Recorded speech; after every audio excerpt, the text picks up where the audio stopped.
Okay, so it was great to spend some time with you and your colleagues at the conference. You might recall that the first challenge that I set was to memorize a random list of 20 words. And I set you the task, you couldn't write the list down. I said it only once, and you had to recall it both forwards and backwards. And then 60 seconds later, the whole room was shouting the list out. The point, of course, was that if you have the right strategy, sometimes we can even surprise ourselves. In fact, as it turned out, not such a random list, but actually a summary of some of the ideas, some of the things we focused on when looking at what it is we have to do to affect our own performance. So here we go, 20 things. We started off with number one was a set of goalposts. And that was just to remind ourselves that, direction is important. Ambition, focus, vision, purpose, these sort of questions. Setting the goal, step one. What was in front of the goal was a piece of wood, because things get in the way, right? With the best wood in the world, things can stop us. But who was stood here on the penalty spot facing the piece of wood? Thomas Edison.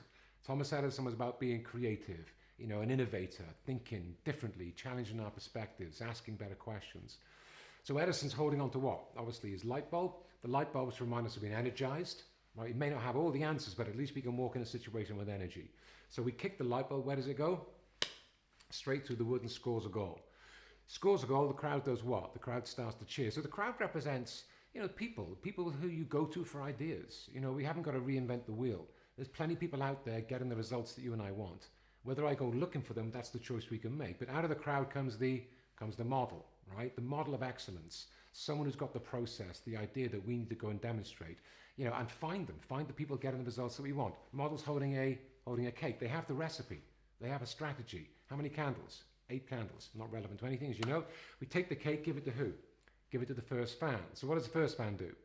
First fan starts to celebrate. Second fan starts to cry. So that's being above and below the line. Being in a resourceful state and a not particularly helpful one.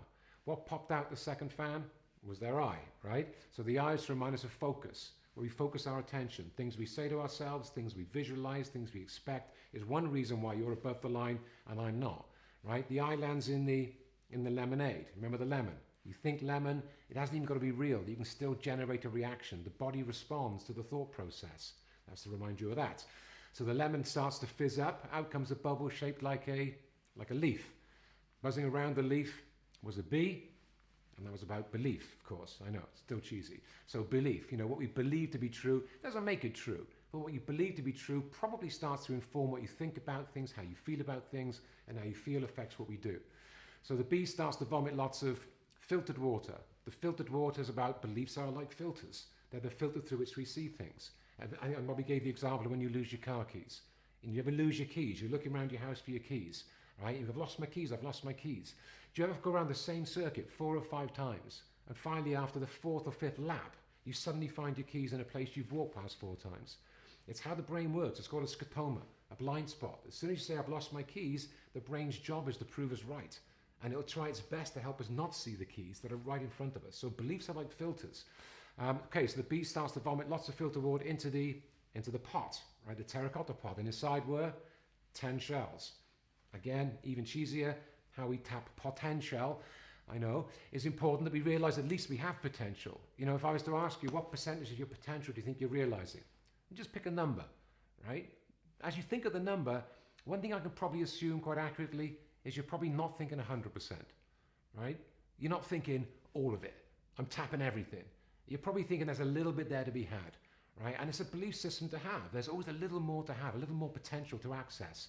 If you believe there's some there, you'd be surprised what you can find. So on the 10th shell was a great big target, and the target was around, again, refocusing your attention. And right across the front of the target was one word, and it was the word now.